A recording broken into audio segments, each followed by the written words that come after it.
Good evening. I'm Alexander Rosen, the Executive Director at the Long Now Foundation.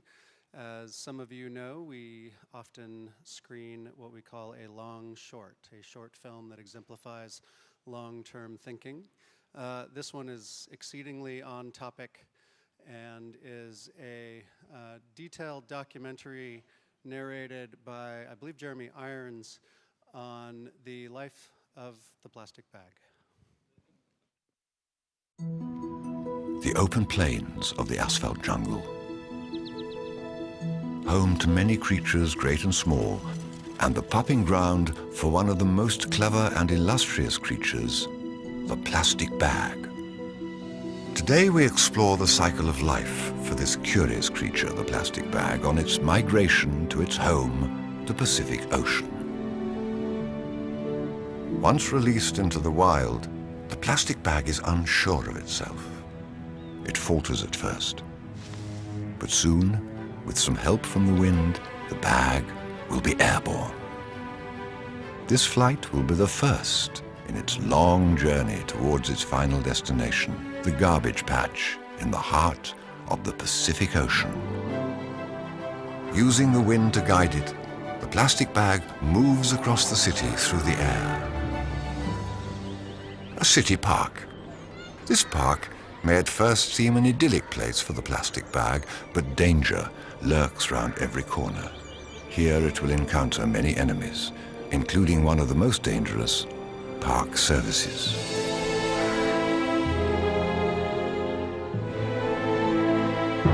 Poor little fellow. Looks like his journey ends here.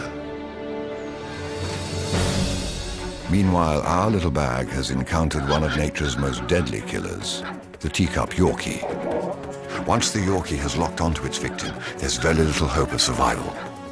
But using its superior size and deft maneuvering, our bag manages to escape the Yorkie's talons and flee for its life.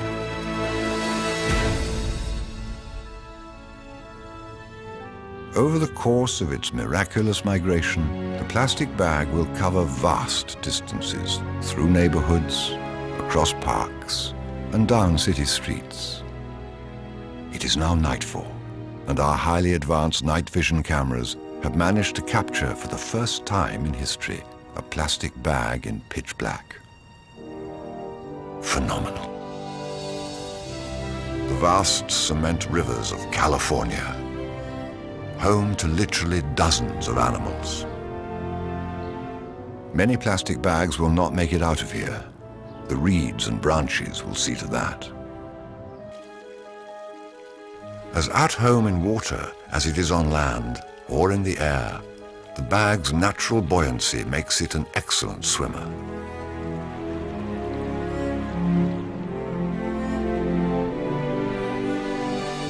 It's close now, and it can feel it. At last, the bag has reached the gateway to the open sea. Careful to avoid the mouths of hungry sea life that feed on the helpless plastic, the bag will travel hundreds of miles to join the thriving community of plastic known as the Great Pacific Garbage Patch. The garbage patch is a veritable plastic oasis where millions of tons of plastic garbage remain trapped by the currents. It is said to be twice the size of Texas.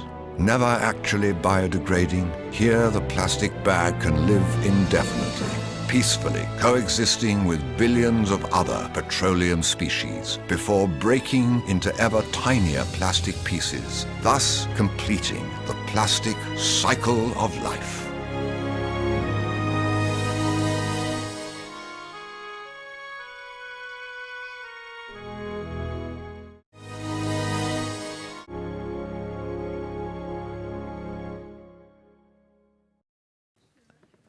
My hat is 100% nylon. Did anybody succeed in wearing no plastic at all tonight and not be naked? Probably, yeah, maybe so.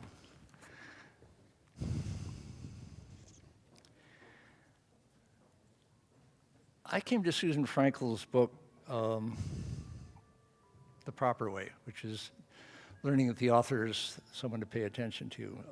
I've been watching ecological restoration for a while and doing some while I can. And she wrote a book a couple years ago called American Chestnut, The Birth, Life, Death, and Rebirth of a Perfect Tree. And I knew that if she wrote anything else, I wanted to read it. So just last year, she came out with this book, Plastic, A Toxic Love Story. And I read it with great pleasure. I noticed our previous speaker, Charles C. Mann, who's a really diligent guy. He read the speaker before him, Ed Wilson's Social Conquest of Earth, and he read the speaker after him, his book about plastic. He was impressed. And so you scientific journalists are helping each other along. But I realized that there's a time dimension to plastic that is at the heart of its peculiarities. And Susan Freinkel has really nailed that in the book. And I think that anything that calls itself the Long Now Foundation should have a pretty thorough disquisition and body of thought around a material like plastic. And here she is, Susan Freinkel.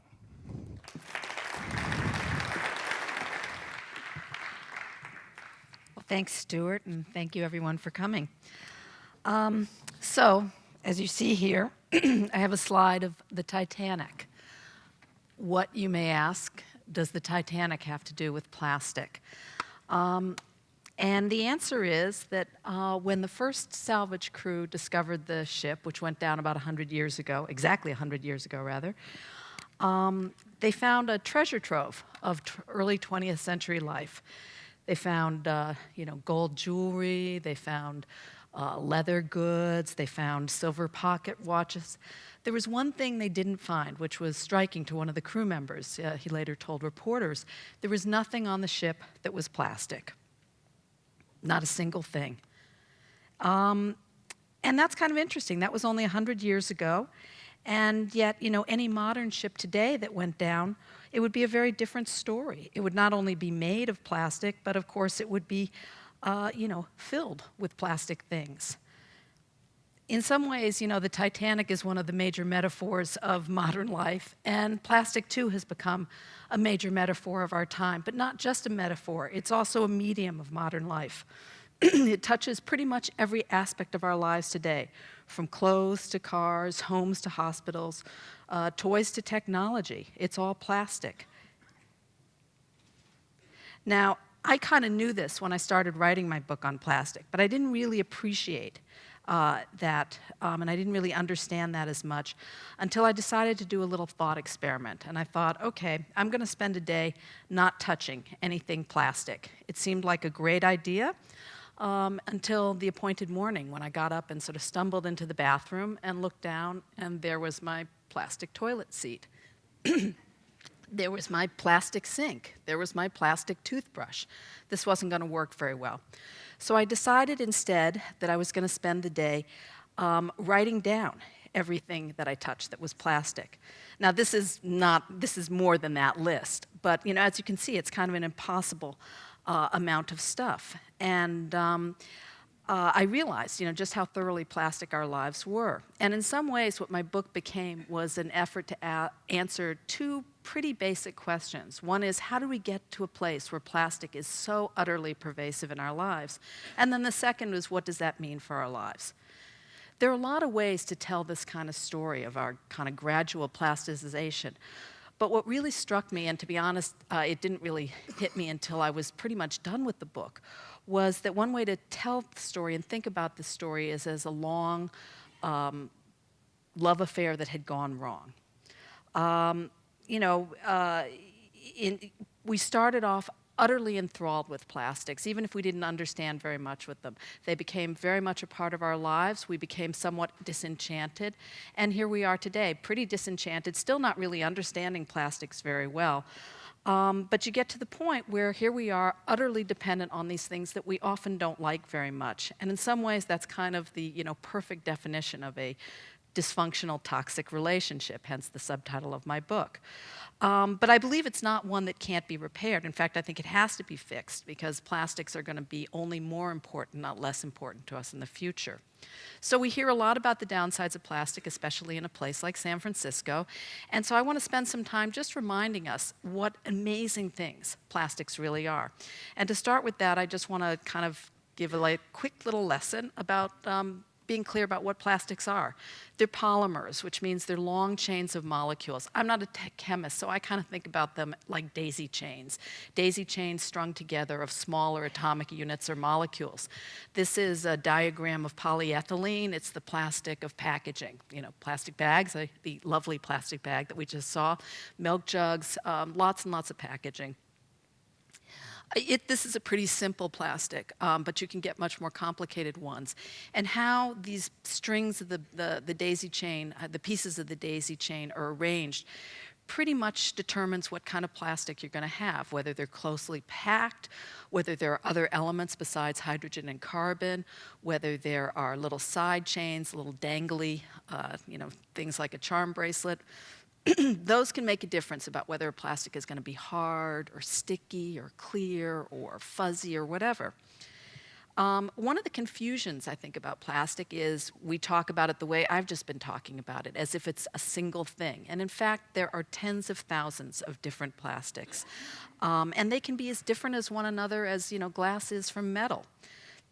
They're also not all the same. Some are more useful than others, and some are, better for the environment, better for our health than others. And I think we forget that sometimes. They're also not all synthetic. We think of plastics as these unnatural materials, but polymers are, very natural things. Our DNA is a polymer. Our skins are made of polymer. Our plants are made of polymers. There are also natural plastics, and they pretty much go back millennia.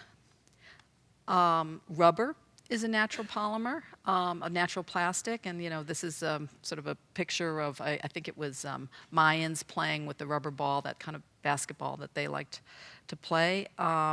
Amber, natural polymer, this is a vase, a jug rather, dating from Roman times. Horn is a natural polymer, and this is these are rhino horns from, I think, medieval China. Now, the commercialization of plastics is another matter. These go back millennia, these natural plastics, but the commercialization really only goes back to the 19th century. And it was something that was, it was a period where the Victorians were kind of interested in looking at a new palette of materials. They were tired of just dealing with wood and metal and glass. And they were also starting to realize that some of the natural substances that they relied on were starting to become scarce. So one of the ones that they were most concerned about was ivory. Ivory was used all over the place. It was used for buttons, lots of little stuff, but buttons, trays, brushes, combs, and billiard balls. Starting in the mid-19th century, you started to get these concerns that so much ivory was being hunted that elephants were in danger of going into extinction. This is a news report. The pull-out quote I have there refers to Sheffield, England, which was a center of ivory manufacture. So somewhere around 1869, a billiard ball manufacturer put out an ad offering $10,000 to any quote-unquote inventive genius who could come up with a substitute for ivory. And the ad caught the eye of an amateur inventor in New York named John Wesley Hyatt. This is him.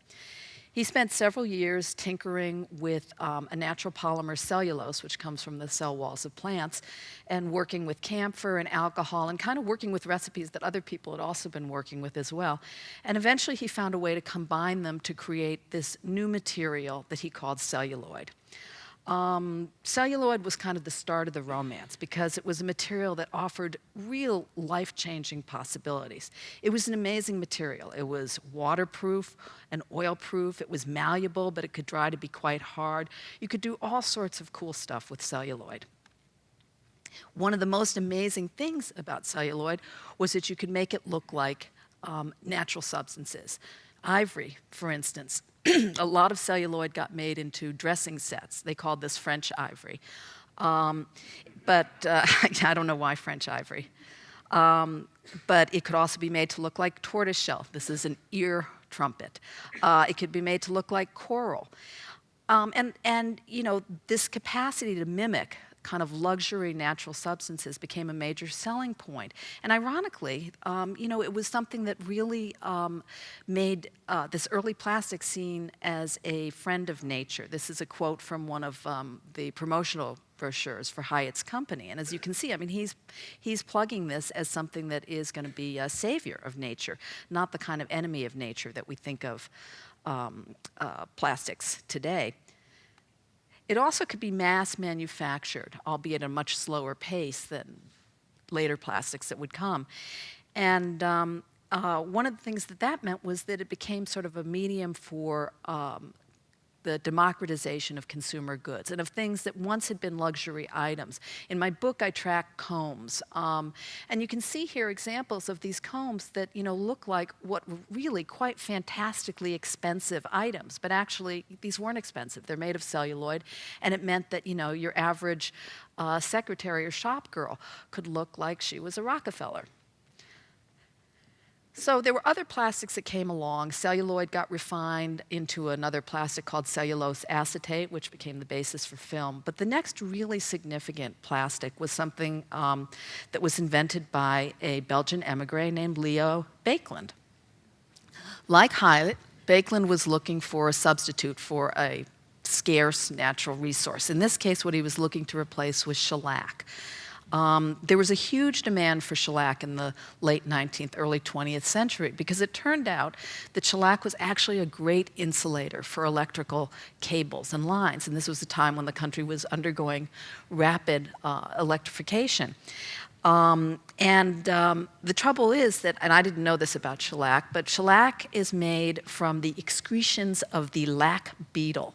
And it takes something like 15,000 beetles 6 months to make a pound of shellac. You're not going to wire up the whole country very easily that way. So, you know, people were looking for alternatives, and Bakelite, again, you know, working on his own in a sort of homemade lab, came up with this entirely new material that he called after himself Bakelite. He was not a modest man. Bakelite was significant because it was really the first fully synthetic molecule. Unlike celluloid, which came from a natural polymer, this was a completely new molecule, never seen before.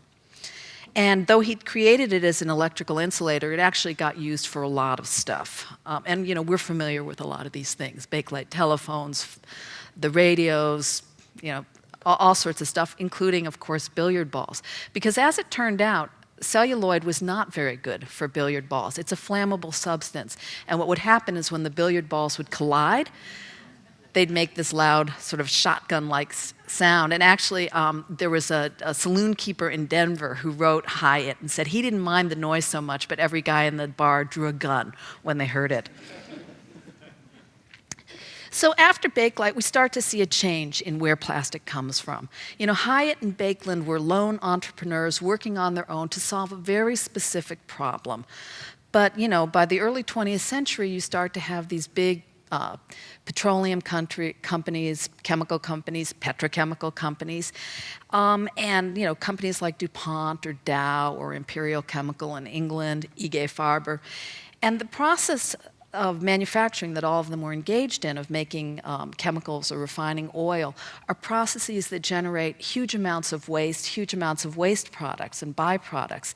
And, you know, being good capitalist enterprises, they're trying to figure out what to do with this stuff. And they've got, by this time now, industrial chemistry departments, and they set their research scientists to work trying to figure out what to do with this stuff. And what happens in the teens, 20s, and 30s is this great burst of creativity, fantastic new polymer inventions. IG Farben, it said, was inventing a new polymer every day in the mid-1920s.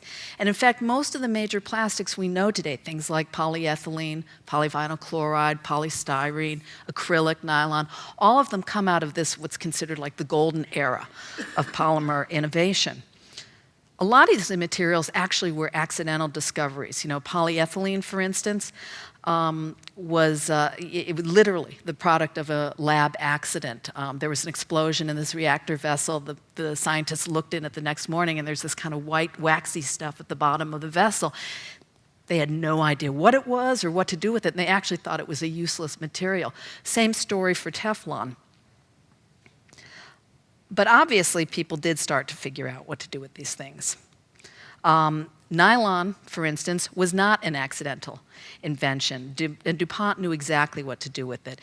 There was huge excitement. I don't know where this is from. I just think it's a hilarious photo. DuPont spent years developing nylon, and when they finally had it, they kind of unveiled it in these very masterful campaigns.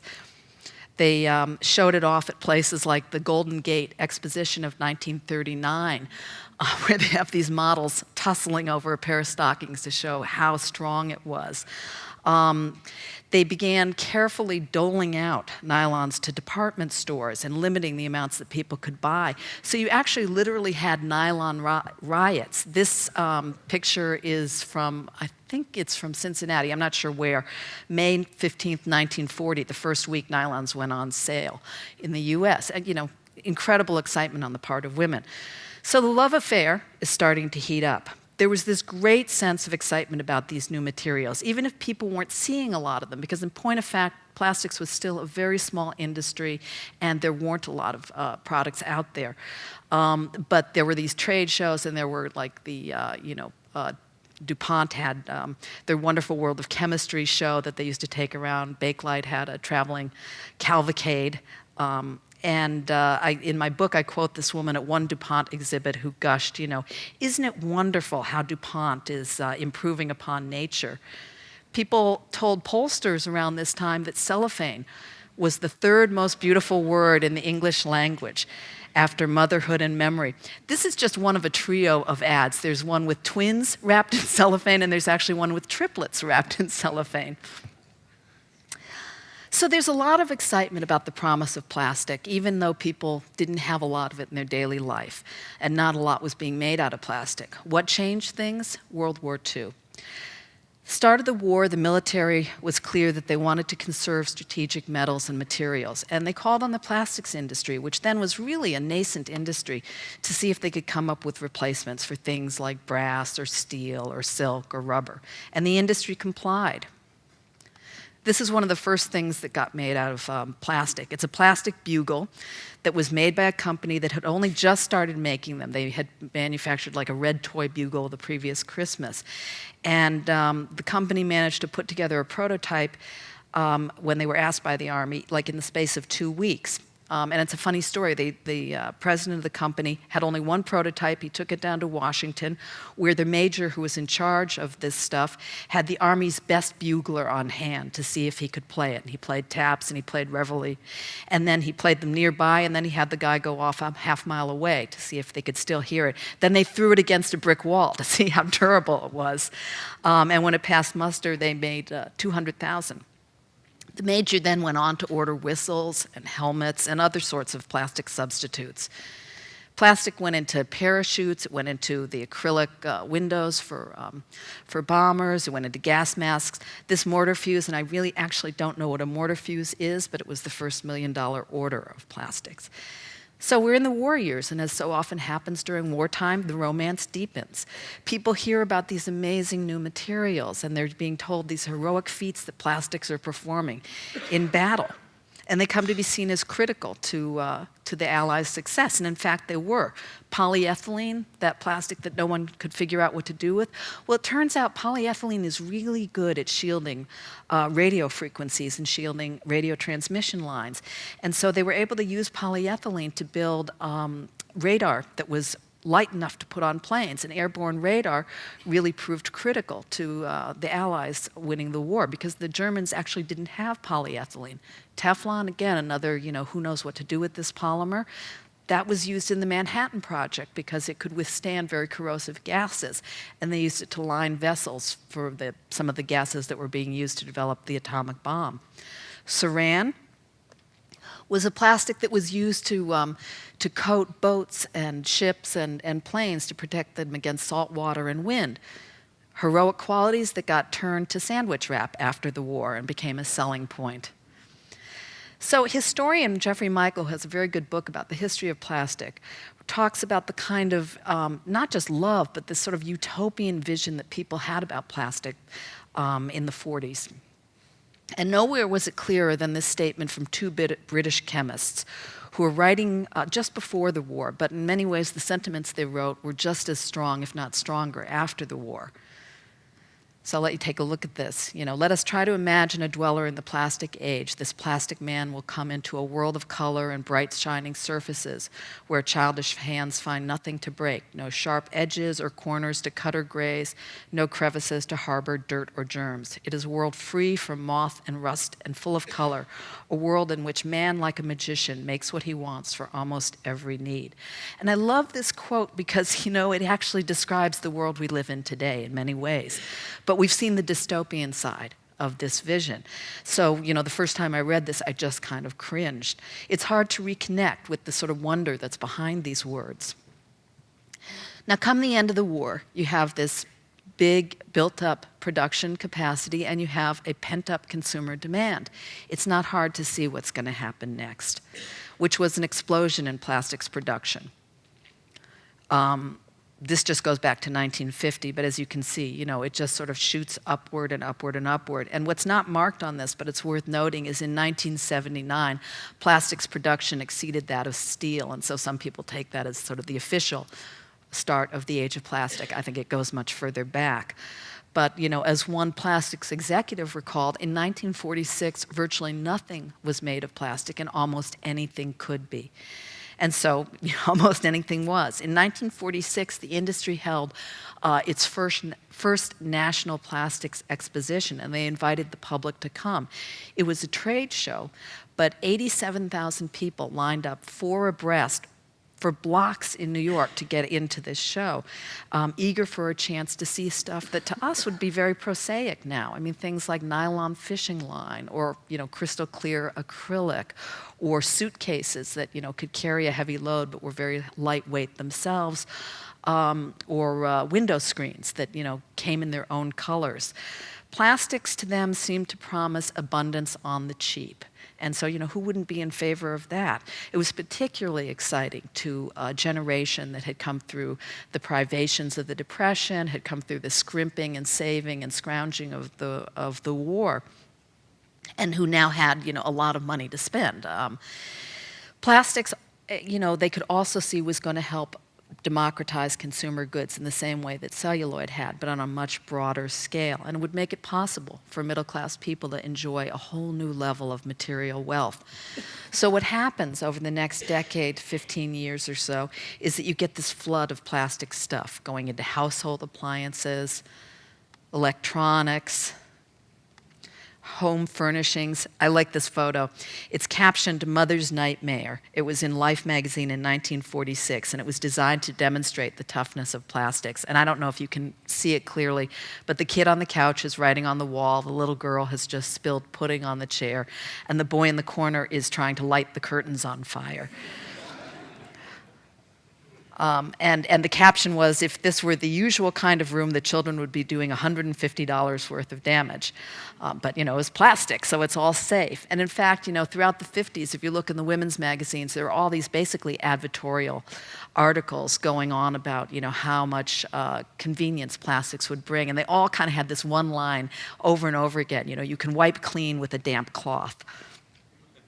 Plastics, were used in automotives. The acrylic taillight, you wouldn't think of it, but it was actually a big deal, a big innovation, and got showed off.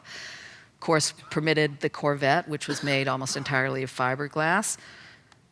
Plastics, made possible these whole new fabrics.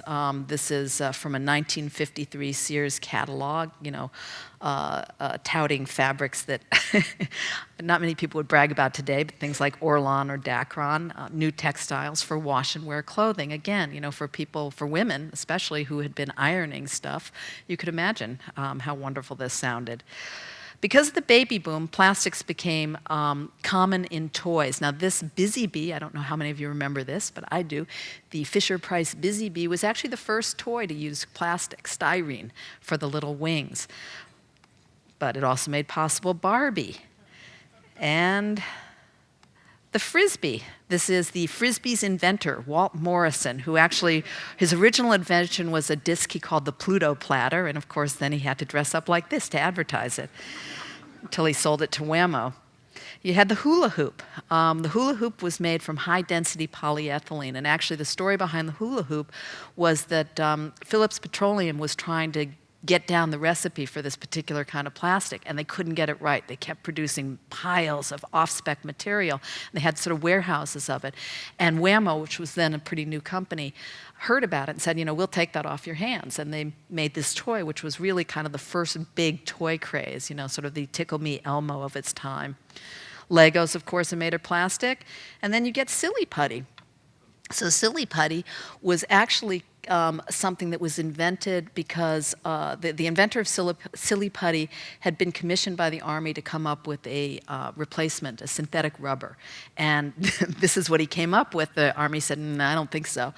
But you know, Silly Putty, you know, it's just something that begs to be touched and played with. So he got in the habit of carrying it around in his pocket, and he would, you know, have it with him. He'd go to parties, pull it out, show people the cool stuff you can do, how you can pull newsprint off.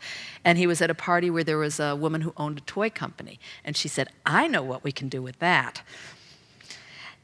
The thing is, at a certain point, it becomes clear that there are really only so many cars and refrigerators and stereos and toys and clothes that you can make. The plastics industry wanted to keep growing, and you know, was looking for new markets. And at a certain point, it became clear what was the next market for plastics? Disposables. And it really was a conscious strategy. You look at the trade journals and you see people in the industry talking about how to develop the disposables market. There was, you know, a conference where one executive said to people there, your future is in the garbage wagon.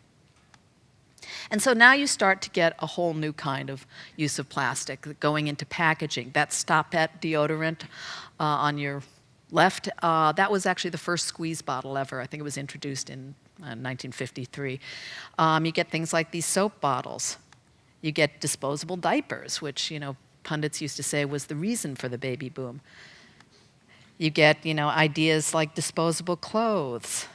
You get, you know, the sort of ephemera we're so used to today, razors and lighters, which actually were, you know, launched by Bic, and there were big wars between Bic and Gillette over who was going to control those markets, cling wrap, this sort of thing.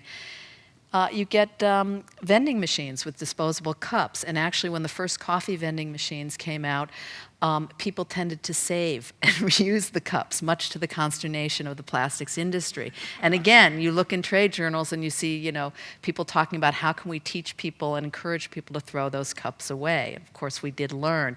So if coffee is good in a vending machine, why not? Or better still, communion cups, throwaway communion cups. It's a silly example, but you can see how the idea of disposability builds. And so eventually, you know, we come to the celebration, what Life magazine called the Throwaway Lifestyle. And this photo was a celebration of what disposables enabled, making life easier, more convenient, cleaner. The stuff being tossed here, Life, you know, said in a kind of exultant caption, would have taken the housewife, the very happy mom in the middle of the picture, more than 100 hours to clean. Now, plastics didn't create the disposable lifestyle, the throwaway mindset. There were a lot of cultural and economic forces behind that. The rise of suburbia, the development of self-serve grocery stores, the development of fast food chains, self-serve pharmacies, all these things, you know, called for more packaging. The building of the interstate highway system actually played a major role in the end of refillable bottles for beverages because the bottlers didn't have to stick to regional networks any longer. But you know, disposable bottles surely got a boost when, in 1971, the brother of the artist Andrew Wyeth, a chemical engineer named Nathaniel Wyeth, found a way to make the plastic soda bottle, found a way to take PET plastic and allow it to hold this very kind of explosive carbonated beverage. And look what happens when you have a plastic bottle. You know, that was the large size in the 1930s on the left, and you know, that's nothing compared to the large size today. So plastic didn't create this kind of culture of convenience or throwaway mindset, but it facilitated it. They facilitated it because plastics were cheap, lightweight, and we got better and better at making polymers that could do exactly what we wanted them to do. You know, I talked to a guy in the course of my reporting. One of the guys I talked to was a scientist who was involved in developing the bagged lettuce, the bag for lettuce, which actually, I didn't know. It turns out it's really the product of a pretty strenuous scientific investigation to find a polymer that can allow exactly the right respiration rate to allow the oxygen in and the carbon dioxide out so that lettuce won't wilt or, you know, mold too quickly. As the culture of convenience took hold, plastic really was increasingly the material used for packaging and throwaways. Those same virtues of plastic, cheapness, lightweight, nearly infinite malleability, also meant it was used increasingly for whole new varieties of schlock. The, you know, icon of schlock, the plastic pink flamingo. And I actually talked to the guy who invented it, Don Featherstone, who told me he was very proud to have brought bad taste to the masses. You know, the irony here is that as plastic assumed a greater and greater place in our lives, we became more and more disenchanted with it. The linguist Jeffrey Nunberg dates the sort of scales falling away moment to the Corfam debacle. I don't know how many of you are old enough to remember Corfam, but it was this fake leather that DuPont spent years trying to develop and tens of millions of dollars to develop. It was going to be the, you know, the future shoe, the shoe of the future. But the problem was that Corfam shoes, when they were introduced in the early 60s, were awful. They didn't breathe, they didn't stretch, they were uncomfortable, and after about, I don't know, 7 years or so, DuPont sold the line to a company in Poland. And for the first time, what happens in the 60s is you start seeing plastic getting used as a word, not, you know, the most wonderful word in the human language, but as a word to mean shallow or phony or insincere, you know, hence this punchline. Now, of course, Mr. McGuire was right. In 1960, the average American consumed about 30 pounds of plastic a year. Today, we consume more than 300 pounds of plastic a year. And of course, some of that's going into incredibly important and valuable things: MRI machines, computers, cell phones, clothing, microwaves, lightweight cars and planes.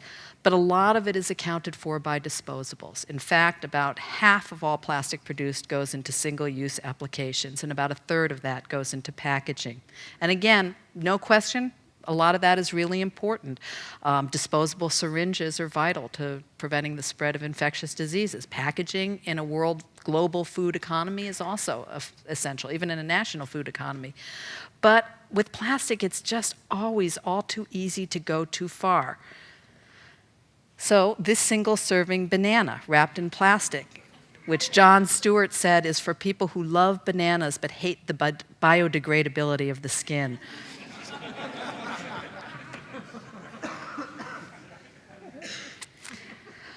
When plastic gets used for this kind of ridiculous stuff, it's really easy to lose sight of the fact that these are really high-value materials. So here we are today. The romance has soured in many ways, but the dependence keeps growing, which, as I mentioned before, is kind of the classic definition of a dysfunctional relationship. Now, some folks want an all-out divorce. You see things like this. But I don't think that's realistic or even desirable. You know, plastics are going to be important for our future, especially in an era of global warming where carbon becomes the metric, the important metric. You know, not many materials can compete with plastic given their lightweightness. We want lightweight plastic cars and trains and planes. We want plastic, housing components and solar panels. In a world of 7 billion people and growing, we're not going to be able to feed and clothe and heal and house all those people purely from the materials of the natural world. We're going to need synthetics. But I do think there are some serious issues related to plastics that we're going to have to start dealing with. So let's start with this. One is the fact that these are materials that are made out of fossil fuels.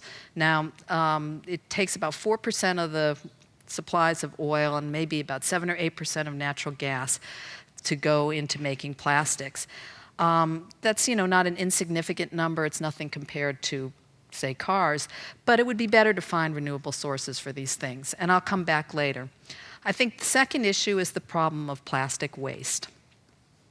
We generate close to 32 million tons of plastic waste a year, and that figure is a little misleading if you think about the fact that plastic is very lightweight. It would be a much different figure if I had it in volume. But it's about 12% of the waste stream. The vast majority of that stuff goes to landfill, which again is insane if you think about it. These are hydrocarbons, valuable hydrocarbons that we extracted from the ground at great expense, at great environmental cost, and we're burying them. That's nuts.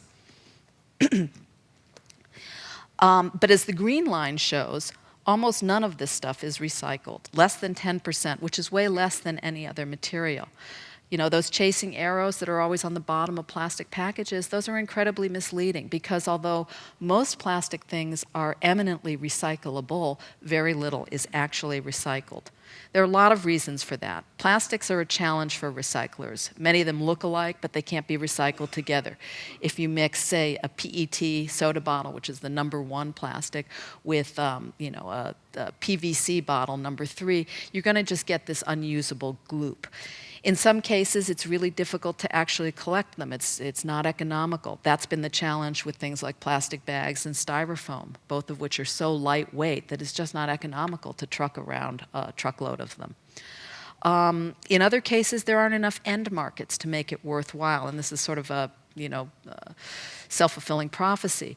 But that's been the problem with polypropylene, #5 plastic, which is the stuff you see in yogurt tubs, margarine tubs. Polypropylene's a great plastic. It's probably one of the best plastics out there. It's clean, it's safe, but there haven't been end markets for it, and so it hasn't been recycled in any great amounts. That's starting to change. Whole Foods has this Gimme 5 program where you can take back yogurt tubs, and a lot of it goes to this company called Preserve, which makes them into things like toothbrushes and dishes and bowls. The recycling situation is improving, but not fast enough. And I was actually surprised to find that the recycling infrastructure is so sort of weak and flawed that a lot of the plastics collected in communities end up being shipped to China, even in San Francisco. So I visited a recycling plant in China. This is one that doesn't recycle consumer waste, but industrial waste from the US. And as you can see here, these are literally, these women are standing there with these enormous bags of plastic sheeting, stuff that doesn't get recycled in this country, and they're, by hand cutting the labels off so that it can be reprocessed. Meanwhile, American recyclers, and the PET soda bottles, I should say, the #1 soda bottles, which are the most recycled material in this country, most of those go to China where they are recycled into fleece and into polyester fill, into fabric. Meanwhile, recyclers in this country can't get enough used bottles and are importing them from Mexico and other parts of Latin America. Something is very wrong here when this is going on. I think probably the most serious fallout, though, from our failure to deal with plastic waste is the problem of plastic litter. Plastic doesn't break down like paper or even metal. It will eventually biodegrade. And, contrary to popular ideas, plastic is not forever. But, is that 10 years, 100 years, 1,000 years? It depends. It depends on the plastic, depends on the environment, and in any case, it's not a meaningful time frame. Any plastic in the environment is going to be there a very, very long time. And that becomes a real problem when it ends up in the ocean, which is where we know a lot of plastic ends up. Plastic's been found on beaches and seas around the world in incredibly remote places. I talked to one researcher who described going to a tiny, little rocky outcropping, aptly named Inaccessible Island near Antarctica. His crew went ashore in one of their Zodiacs, and there they found plastic bottles. You've all heard reports about the North Pacific garbage patch. And contrary to that film which we just saw, it really doesn't look anything like the plastic there does not look like what they showed in the film. You actually don't find a lot of plastic bags there because they get broken up by the time they get that far out. But it's an area in the Pacific where currents and atmospheric conditions create a slow vortex that kind of traps, that pulls in and traps trash from North America and Asia. A lot of it's from Asia. And actually, this is a little misleading because really what it looks like is sort of a dog bone shape with two convergence zones, one near Asia, one near the US, or North America. What doesn't, eventually stuff gets trapped there for a while and then eventually gets spit back out and it ends up often on beaches. And, unfortunately, this is not the only such place. There are at least 5 similar gyres around the world. How much is in them? Nobody can really tell you. Probably the North Pacific has the most because it's also such a heavily traveled trade route. But, how much is there? I wouldn't trust any number because there's really no way to know. The plastic isn't just on the surface, it's suffused through the water column. I do know that there was a study that came out about 2 weeks ago that found that the concentration of plastic there had probably increased about 100-fold since the early 70s, which makes sense. I mean, our production and consumption has gone up significantly since then. This is a picture of a Laysan albatross. Many of you have probably seen pictures similar to this or this one. The Laysan albatross is a bird that nests on Midway Atoll, and the adult birds forage for food out in the ocean in an area that includes the garbage patch. And that means that often they're picking up stuff that they mistake for their traditional food, like squid eggs. And they bring it back to their nests on the atoll and they feed it to their young. Biologists on Midway now estimate that pretty much every one of the 1.1 million birds there has some quantity of plastic in their guts. It sounds awful. In point of fact, we don't actually know what the health consequences are to the birds. These birds are evolved to deal with indigestible stuff, but there is some suspicion that the plastic in their guts means that they can't actually tell when they're hungry or thirsty, and a significant number of birds there do die of dehydration. Unfortunately, the albatross is not alone. All told, there's something like 267 species that have been impacted, injured, impaired, entangled, or killed by plastic, and that's 3/4 of all sea turtles. This includes the leatherback turtle, which is an animal that has been around since the time of the dinosaurs. It also includes, under the marine mammals, monk seals, which are a very endangered population in the Hawaiian Islands. Plastic's not the only thing that's killing them, but the entanglement by ghost nets is certainly hurrying them toward extinction. Now, most plastic in the ocean doesn't stay in the form that you see it in this bird, or as the movie on the plastic bag showed. Most of it actually gets broken down into little bits, little tiny pieces, and that poses a whole other set of issues. These little bits seem to be affecting the ocean ecology. There was just a report showing that a particular variety of sea insect is depositing eggs on these little bits in much higher numbers than ever before. Who knows what that's going to do to the ecosystem out there. But the other and sort of more worrisome, immediately worrisome thing is that these tiny bits absorb toxins that are already in the ocean. They're like sponges.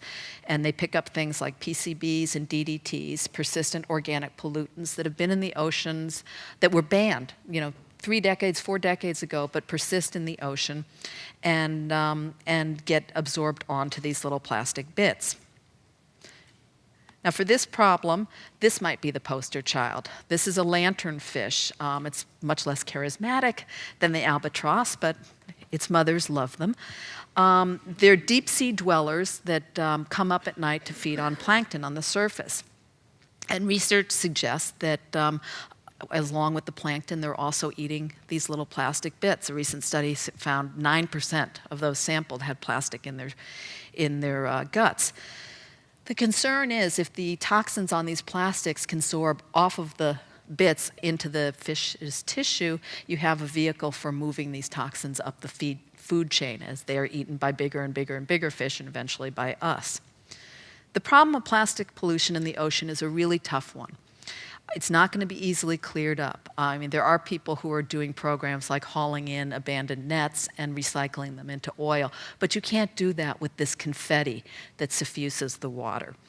Really, the only answer for that is going to be stopping it at the source, which means going back to this problem of plastic waste, resolving it, finding ways to reduce our use of it, recycle more. and get better collection infrastructures. There's another big problem with plastic, and that is the fact that most plastics are often made with hazardous materials.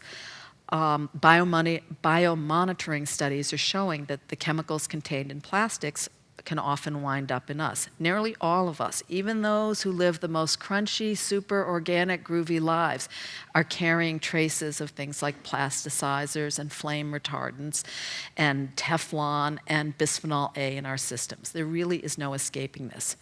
So what are the risks? Well, it's hard to know because you can't do controlled experiments with people. Instead, we are kind of the experiment, an uncontrolled experiment. But animal studies and epidemiological studies are coming back with some worrisome information. This is, BPA, bisphenol A, pretty well known. It's used to make polycarbonate plastics, a hard, clear plastic that you would see as a number 7 on packaging. Bisphenol A was literally invented as a synthetic estrogen, and it seems to mimic estrogen in the body. And it's been associated with, as I said, it's used to make polycarbonate plastic. It's used in the epoxies that line food and beverage cans. And you'll find it in bottles, less than you used to. Can linings, it comes on the thermal cash receipts. And, animal and cell studies come up with some pretty worrisome findings. Human studies show correlations with some serious illnesses. It's an estrogen mimic, and it seems to act on systems that are responsive to estrogen. Phthalates is another. Phthalates are used as solvents, lubricants, plasticizers. They're found in soft vinyl. PVC in its native form is sort of this brittle plastic, and the only way that you can make it usable is with additives. To make it soft and flexible, they use phthalates. And so you find them in a whole slew of things. This list is a very incomplete list. And again, it's a hormone disruptor. In this case, it seems to interfere with testosterone, and so it affects systems that testosterone touch. And you'll see that last one there, play behavior. That's from a study by a woman named Shanna Swan, who's been following one particular phthalate called DEHP for some time. She has a group of children that she's been following since before birth. She measured the levels of DEHP in their mothers, and then has been looking at what happened to the boys, the sons of these mothers, from birth on. And she's found some pretty unsettling things. One of the weirdest and kind of in some ways really disturbing is that when she went back to these kids as preschoolers, she found that the boys whose mothers had the highest levels of DEHP, and I want to add here, this is not big levels, these are environmental, regular exposures, everyday exposures. The mothers who scored highest in that, their sons tended to engage in sort of less masculine forms of play. They were the boys who liked to sit and play with puzzles or with board games, the boys that many mothers would like to have best. But, there was a distinctive difference, and it turns out that play behavior is a kind of hardwired behavior that is affected by androgens in the system. There are other chemicals that are found in plastics that are of concern. Brominated flame retardants, there's the antibacterial triclosan, nonylphenols, styrene. In fact, I talked with one expert who's estimated that there are some 50 of these so-called endocrine disruptors that have been approved for use in food contact materials, much of which are plastic. The fact is, though, we really don't know which ones we're exposed to or how much we're exposed to because manufacturers aren't required to list the chemical contents of their packages or other materials on the label. And given the long supply chain of plastics, often they may not even know themselves what they're selling. So here's where we come to a really tough problem, which is this is not something we can really deal with as consumers. The laws in this country tend to treat chemicals as if they were safe until proven harmful, and that's just created an incredibly, that is reflected in an incredibly weak regulatory system. Most of the 80,000 plus chemicals that are in commerce today have never really been sufficiently vetted for safety. The EPA has, managed to, doesn't test most chemicals that are in process. Same thing for the FDA, which approved a slew of chemicals for food contact uses back in the 1960s and has never really gone back and reviewed them.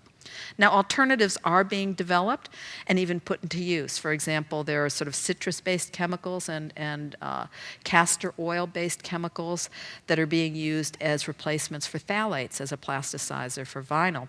But really, the market forces that are encouraging the development of these things aren't really an answer for the underlying problem of our weak regulatory system. Because, take a look at BPA. You'd be hard-pressed today to find a baby bottle or sports water bottle that has BPA in it. Instead, you see this kind of label. So what does that mean? What's in it? There's nothing on the bottle that tells you what this plastic is.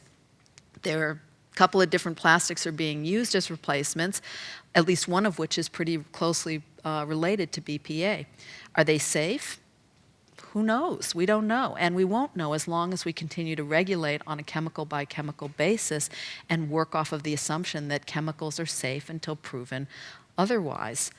What we really need is a shift in regulation that requires, as Europe does, that manufacturers demonstrate a chemical is safe before they're allowed to put it on the market. That's not the system we have now. So these issues about plastics aren't new. There's been evidence about plastic in the ocean since the 60s. There's been evidence about plastic leaching chemicals since before that. But I think we've reached a crossroads. We've made nearly as much plastic in the first decade of this millennium as we did in the entire preceding century. And though production dipped slightly when the market collapsed in 2008, it's starting to pick up again, and now we have a whole new wrinkle encouraging more production, which is shale gas. Most plastic in this country is made from natural gas, and the shale gas boom is just like, Christmas every day to the plastics industry.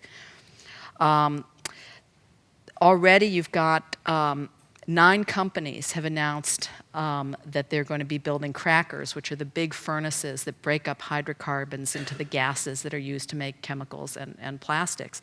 9 companies have announced plans for new crackers, including one in Pennsylvania. What that means, what this sort of obscure slide translates to, is that there's going to probably be about 25% more polyethylene coming into the market over the next several years. That's going to have to go somewhere, and I think what you're going to see is a big push for new outlets of polyethylene, new kinds of packaging, new kinds of products. There was a similar push starting in the 60s when the polyethylene industry took off, and that's why instead of paper bags, we have plastic dry cleaner bags, plastic produce bags, plastic garbage bags, and of course the most ubiquitous plastic bag of all, the plastic shopping bag.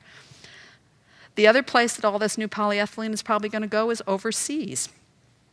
Because in many parts of the world, Asia, Africa, Latin America, people want to have the same kind of lifestyle that we have in the States. They want to enjoy the sort of convenience and middle-class comforts that we've enjoyed in the US and in Europe. And these are the big new markets for plastics. This is where a lot of the new demand is coming from. And these are countries with even less developed infrastructures for waste in many cases. So many people are looking at solving the problems through a whole new class of plastics, bioplastics, plastics made from renewable sources. There's a big push now on the part of all the major resin manufacturers, the plastics makers, to start looking for renewable sources, get away from fossil fuels. And right now, these bioplastics represent about 1% of the whole resin market, but it's definitely the long-term future. You don't see these kind of demand numbers in this chart for regular petroplastics anymore. And it's a funny future because it's a kind of back to the future if you think about it. I mean, we started with plant-based plastics, with celluloid. So people are looking at a lot of different sources. I apologize for the fuzziness of this chart, but it just gives you a sense of, you could make bio-based plastics from a lot of different feedstocks, from agricultural crops, from non-agricultural crops. You can make it from bacteria that generate polymers. You can make it from switchgrass and biomass. You can make it from agricultural waste. You can make it from our waste. There are people looking at making plastics out of sewage and out of the methane that comes off of landfills. Unfortunately, I think there's a lot of confusion about bioplastics. As you know, this list of feedstocks suggests, bioplastics, like petroplastics, are not a single thing. There's a lot of different bio-based plastics, and what they can do, what problems they can solve, what problems they create really varies. It depends on the material, and it depends on how it's going to be used. There's one problem you could say all of these bio-based plastics solves, and that's the carbon footprint of plastic. Whether you're using corn, whether you're using, corn stover, whether you're using switchgrass, these are all going to have a lower carbon footprint than fossil fuel-based plastics, even when you factor in the water and the fertilizer and all that that's used. But bioplastics don't solve necessarily the end-of-life issues. Being bio-based doesn't make a plastic biodegradable. Those are different things. You can actually have plastics made from fossil fuels that biodegrade, and you can have plastics made from bio sources that don't biodegrade.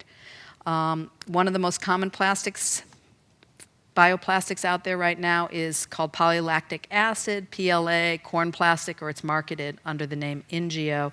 It's made by NatureWorks, which is owned by Cargill, so not surprisingly, it's made from corn, and it's been using in a lot of stuff. This was the plastic made famous when Sun Chips came out with their compostable bag that was so loud when it crinkled that people said it had the same sort of loudness of a jet cockpit. They had to reformulate it. These are the things that we reject plastic products on, the loudness of crinkling. The problem with this plastic, among other things, is that technically it's compostable, but you're not going to make it break down in your backyard composter. There are even commercial composting facilities that say that things made from PLA don't break down within the, I can't remember, is it 60 days, 120 days that they're supposed to. And most communities in the U.S. don't have composting infrastructures. So in theory, it's a great plastic, but in practice, it doesn't have an end-of-life solution built into it, really. And meanwhile, recyclers hate it because if it gets mixed up with a bale of conventional plastics, it's just going to muck them up. Another kind of bioplastic out there is the plant bottle. The plant bottle is, right now, it's made from sugar cane. About a third of the bottle now is actually this plant-based plastic. This is not a new plastic. What Coke and the Braskem, the Brazilian partner that's making this stuff, did is they're using sugar cane to make the exact same molecule as regular #1 PET plastic. This is not a biodegradable plastic. It has to be recycled. Arguably, that was a good thing. But, it's better to go into a recycling stream that exists than the sort of scarcely existent composting stream.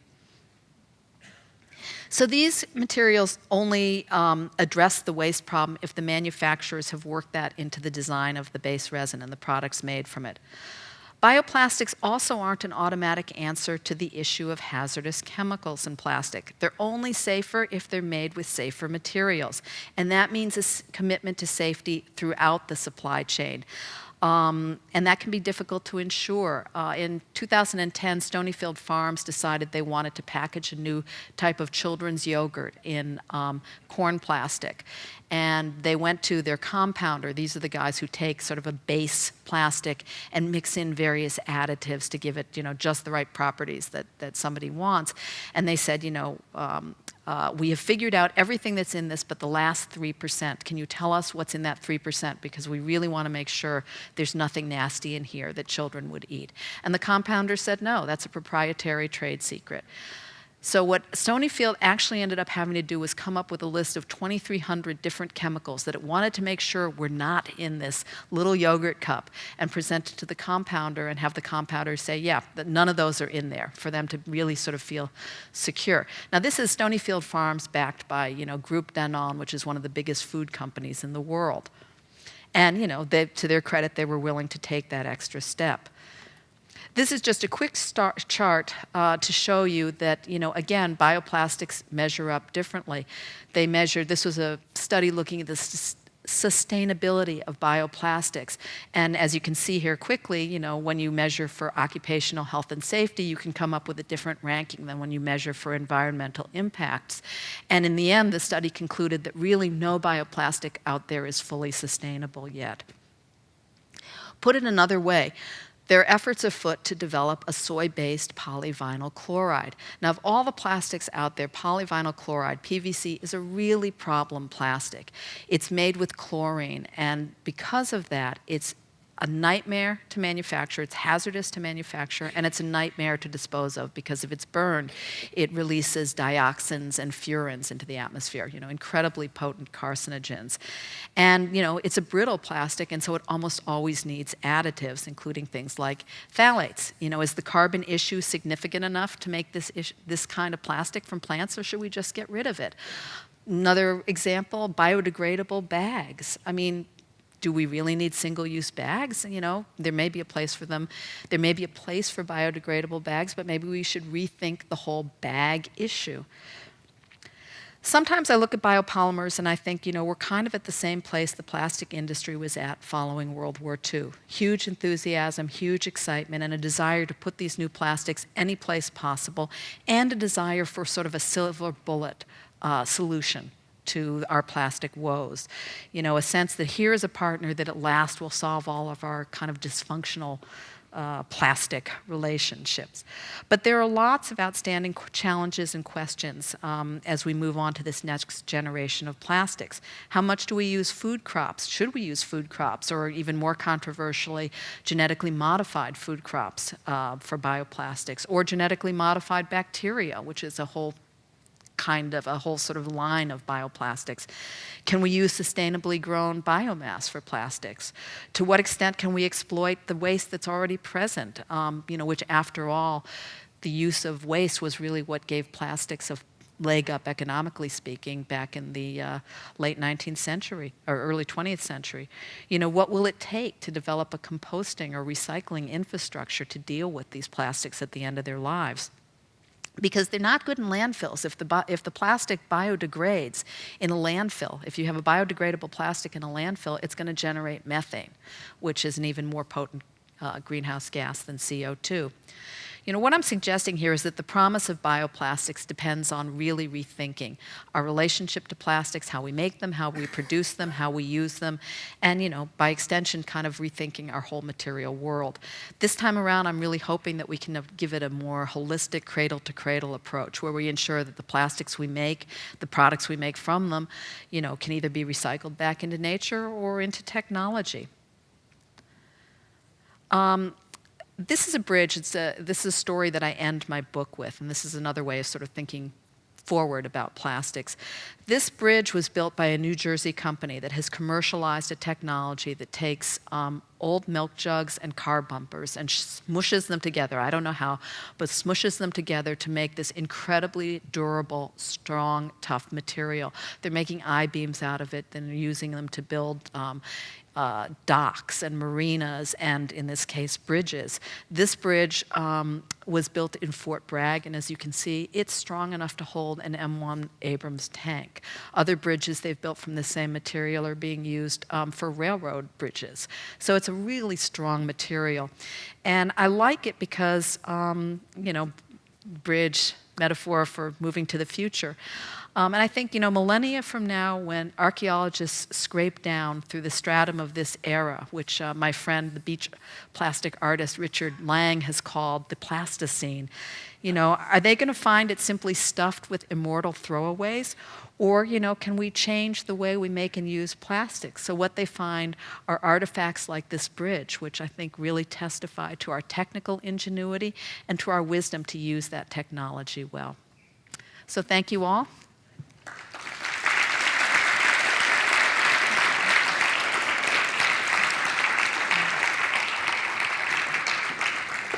Thank you. Thanks. Let's go over here and sit down and deal with some questions. Yes, good.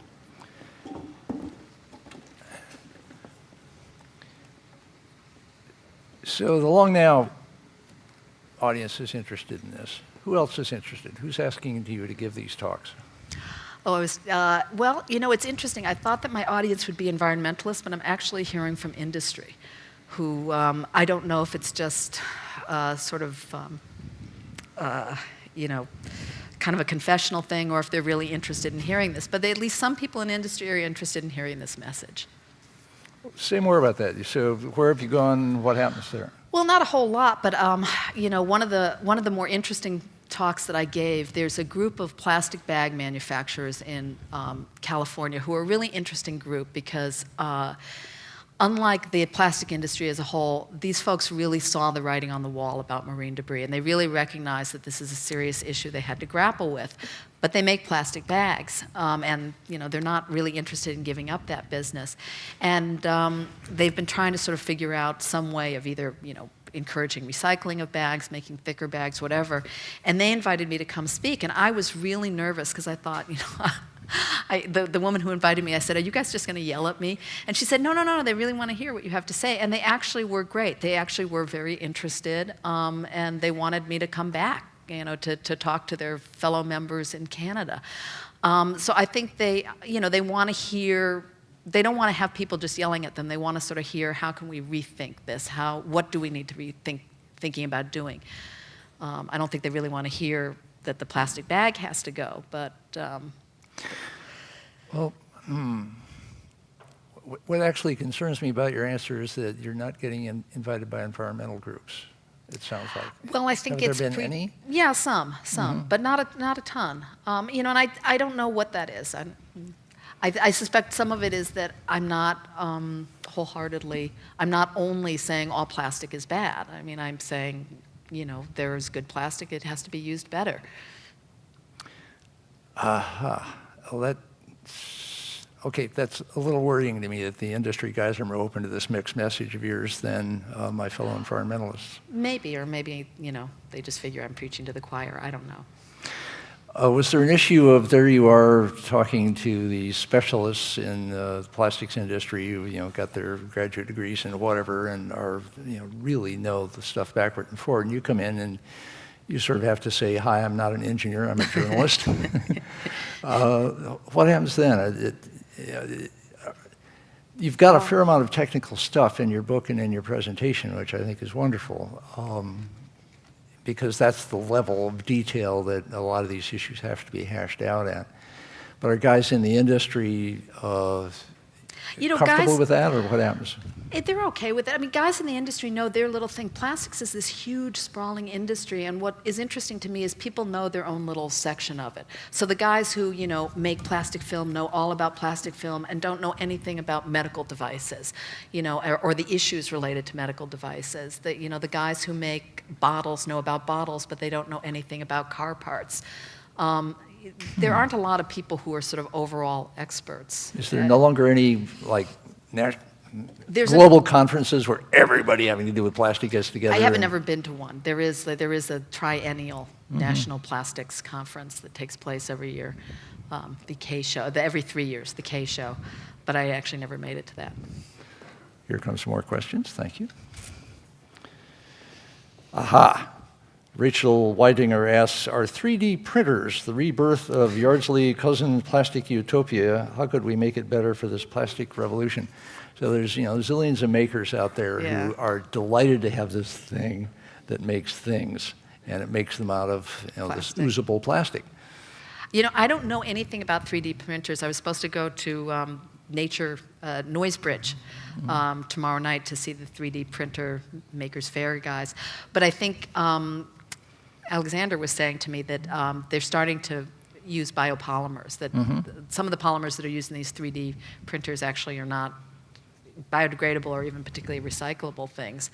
But there is that same kind of excitement. I mean, designers were thrilled in the 50s over plastics because suddenly they had these materials they could, you know, I write about the development of plastic chairs. I mean, chairs didn't have to be these square, boxy, rectilinear things. You could get these wild, curvy, you know, insane chairs because plastics made it possible. And in fact, Charles Eames, who was, you know, utterly excited about plastic, also thought it was almost a dangerous material. He said he compared it to the way the Aztecs thought about alcohol, that it was something that should only be reserved for the mature artist, because, you know, who knew what they would do with it. Yeah, okay. Here's a question. What plastics do you think we will or should be manufacturing in 100 years' time? Long now kind of question. So it's been about 100 years that we've had plastics so far. And one of the things that's pretty interesting is you had this huge proliferation of kinds of plastic, and then basically proliferation of uses of plastic. Yeah. And now proliferation of volume of plastic, which is going up and up. And these interesting nuances that the bioplastic is not all of that bio, and the degradable plastic is not a lot degradable, and the recyclable plastic is a mixed bag. That's, by the way, I think one of the messages I get from your research is that there's not simple solutions here. There aren't simple solutions. I don't know. So I where's mean, the trend going? What's the future of this? I can tell you where I hope the trend is going. I don't know that it's really going there, but again, I mean, 100 years from now, you're not going to see fossil fuel-based plastics for the most part. It's just not sustainable. It's not credible. Every major company is looking at bio-based plastics and looking at ways to make either wholly new plastics or the same plastic out of renewable sources. My hope is that what will be the feedstocks for that are going to be waste, that it's not going to be corn grown to make Barbies. That's sort of insane, or to make, picnic forks. I think green chemistry and sort of the incorporation of green chemistry principles and green chemistry departments in major manufacturing companies means that hopefully what you will see is plastics that take into account these sort of the full life cycle, cradle to grave, cradle to cradle life cycle. I don't know, though. I think it's probably likely what you'll see is some of the conventional plastics, maybe some of the plastics we still have, but just made from a plant source. So it'll be polyethylene, but it'll come from sugarcane, or, if we're lucky, it'll come from, I don't know, ag waste. Is I've sort of referred to the guys at the companies that you went to. Are they guys, and how old are they? Are they young? We're back to the movie. Are there young engineers getting into doing cool new things with plastic? Yeah, there are, and there's still polymer engineering departments around. I don't know. It's interesting. I don't know how much polymer engineers think about this stuff, though. There was a guy who's head of the polymer engineering department at UMass Lowell, who I had talked to several times, and he's very interested in recycling and sort of end-of-life issues, and I sent him a copy of my book before. I sent him a copy of the manuscript, sort of hoping that he would vet it. And I got an email back saying, well, I haven't read it yet, but I don't think that title is very accurate. He was very hostile to criticism. There are guys, and there are young guys in the field. But, probably, I don't know. Actually, I don't know how to compare it. You mentioned green chemistry, and this seems to be the workaround of the chemical by chemical hopelessness of testing 80,000 chemicals, et cetera, et cetera. Can you say a little more about green chemistry and how it might especially work in plastic domain? Well, green chemistry starts from the principle that you're not going to create molecules that are going to be harmful to human health or the environment. So one of the things I think is really exciting in the movement of green chemistry is starting to get the people who make molecules thinking about toxicology, thinking about environmental consequences, sort of thinking long term.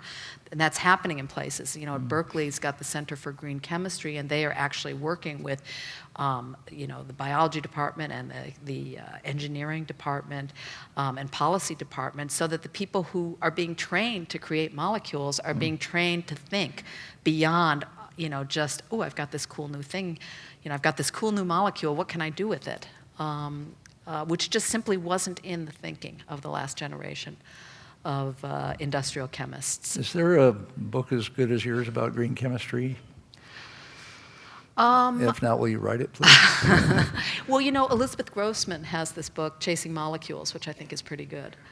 She's been doing a lot of writing about green chemistry, and I think she's smart and good. Chasing Molecules. Chasing Molecules. Outstanding. Nice title. A fellow named Dale asks, are you available to speak to our companies? Sure. The answer is yes.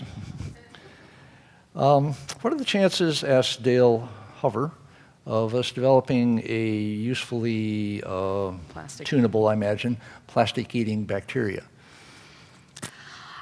I mean, I my don't first know. You know, thought there is, was- okay, that's it for civilization. Yeah.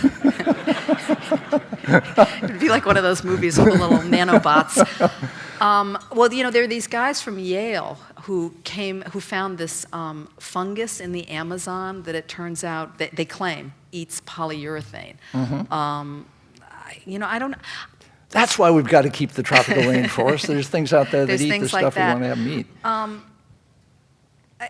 I mean, here I sort of come up with like, why would we want that? Again, these are valuable materials. Do we really want them to go away, or do we want to keep these molecules in circulation as long as possible, in one form or another? I mean, I guess, you know, you could compost plastics. Are there bacteria that you want to put in the composting pile that would eat plastic? I don't know. I don't know what the unintended consequences of that would be. It seems to me we want to make this stuff go away, and it seems to me the way to think about it more is, you know, how do we make use of this stuff in a way that, you know, doesn't create problems? How do we keep these molecules in circulation? How do we reduce the amount that we need to make so that we don't have to, you know, one of the criticisms of recycling is that so much plastic gets downcycled that it doesn't really dent the need to keep creating virgin plastic. And I think that's the, you know, that's the issue more that we need to sort of address and think about. Let me try a heretical thought. How much of these molecules is carbon? I don't know the answer, but, you know, carbon is the most common backbone. Because looking at the greenhouse gas issue, the main deal that everybody's trying to figure out is how the hell do we capture and sequester carbon? And the best way is to leave the coal in the damn ground. After that, it's out there, it's in the atmosphere, there's air capture, these various kinds of things. One of the peculiarities of plastic is that it is fossil fuel. As you say, there's going to be a boom with the fracking, the shale gas, dropping the price of everything. That's, you know, changing the whole ecology of renewable resources and all the rest of it. So that gas, the carbon in that gas, which is less than an oil, but still a fair amount of carbon, is then going into the plastic, which you say has this quality of lasting a very, very, very long time. I think you see where I'm going. This looks like a hell of a way to sequester carbon. Yeah, possibly. So then we move on to, okay, everybody use lots of plastic, and don't throw it in the ocean where it's not good for the sea turtles, but get it into the landfill, and then I want to know, is there a way where it can be totally anaerobic down there so it's not turning whatever it makes so it doesn't make methane? Can you do that? Can you seal up fresh kills or whatever it is so it's not making methane? Or do you tap it so perfectly that all the methane that does get made comes out in a way that you can reuse it, turn it back into plastic, whatever the hell it is? Is there any reason to believe that plastic is a good way to sequester carbon? I don't really expect an answer. Yeah, I don't know. I don't know. Does anybody have an answer to that? What volume? Well, volume is the whole thing. This could be one of these things. I mean, volume is a funny issue, coming around to that. About 1% or so, 3% of landfill is residential. And so, you know, all the careful collecting that we do, the recycling, all that kind of stuff, 3% of what actually goes into the landfill. A lot of it's building materials and industrial this and that and so on. So, you know, a thing I always worry about, frankly, with environmental virtuous behavior, recycling and whatnot, is how much of it is making us think we're doing something when we're not even touching the level of the issues. I mean, you know, I don't know. I mean, I think that's an interesting question. The calculations that I've seen on comparing recycling to you know, the continuing making virgin resin, which, you know, if you just landfilled the stuff and said, okay, we don't need to recycle because we're going to sequester all the old plastic in landfill, the calculations I've seen comparing recycling. Throw it down in closed coal mines and seal the mine. The comparisons I've seen is that, you know, the carbon footprint of recycling is significantly lower than making virgin resin. So how much lower? Do you you know, I don't know offhand. significantly lower. Significantly lower, and so, you know, we could throw all the used plastic in landfill and sequester it there, but then if we continue to consume plastic at the same rate, you're back at the same position where you've got to create new stuff. One of the things you pointed out about Bakelite early on is, boy, it's really solid and lasts a long time. I mean, those old Bakelite telephones, if you've got one in the closet, you can keep it until it's valuable because it's not degrading. Never going anywhere. And as you point out, there's this bridge that is perfectly well built. So, maybe part of the direction to go is more and more things made of plastic that earns its forever value, that you are making really durable stuff with this really durable material. Well, one of the things that I think is interesting about the plastics issue is that it really speaks to more than just a material issue. I mean, yeah, that would be great. The problem is that we live in a culture that encourages constant consumption and acquisition. So it'd be great if you made a phone that lasts forever, but we change out our cell phones, every 18 months? We don't live in a culture that encourages endurance. And so one of the things that I think is sort of... There's not a lot of volume here. No, but you get what I'm saying. Oh, yeah. Cycling out the cars is probably a bigger deal. I think when you start to sort of think about plastic, one of the objects that I look at in the book is the credit card. I use that as the object. The book uses different objects to examine different issues, and I used it as the object. These are all made of PVC, by the way. I forget, is that good or bad? No, PVC I think is not a good plastic. Do not eat your credit card. Do not burn your credit card, more to the point. Interesting. People burn draft cards and bras and all kinds of things. Nobody burns credit cards that I'm aware of. But, I use the credit card because people are trying to make credit cards out of biodegradable plastics, which is a questionable enterprise for starters. But also, what people find when they start trying to trim their use of plastics is their consumption goes down because you can't consume as much if you say, I'm not going to buy as much plastic. There's a woman in the East Bay, Beth Terry, who's been an anti-plastic blogger for about 5 years now. She has this blog, Plastic Free Life, which is a great source of information if you want to reduce... Plastic Free Life blog. And she has a book coming out in June. I'll plug her book. If you want to reduce your plastic footprint, she's actually got great hints on how to make shampoo out of baking soda. But, she talked about how once she decided to stop acquiring new plastic stuff, she stopped consuming as much and found other ways to get the things that she needed. When she needed a screwdriver or a hammer, she could go to the tool lending library. When she doesn't own a car, some of her stuff is extreme, but I think critiquing plastic does sort of take you into a broader critique of the whole way that we live. And grappling with plastic and the problems that plastic creates does in some way bring you back to having to grapple with how we live. That's interesting. I like the Plasticine as we've had the homogeneous and the Anthropocene, and the Plasticine clearly is something that geologists of the future will develop, or the Plasticine layer. I wonder if it'll be one of those things where, ever after, it's like once you see vertebrates, then it's vertebrates all the way up. Once you see plastic, is it plastic all the way up, or is that just a layer that everybody knows, well, that was back in the X centuries, but it was only 2 centuries long, and then now they use something else. I don't know. That'll be the question. I'm guessing, based on the issues that you've spelled out here, that it will be a shallow layer. And if it works out that way, you'll be partly responsible. Thank you for doing it. Thank you. Thank you for coming.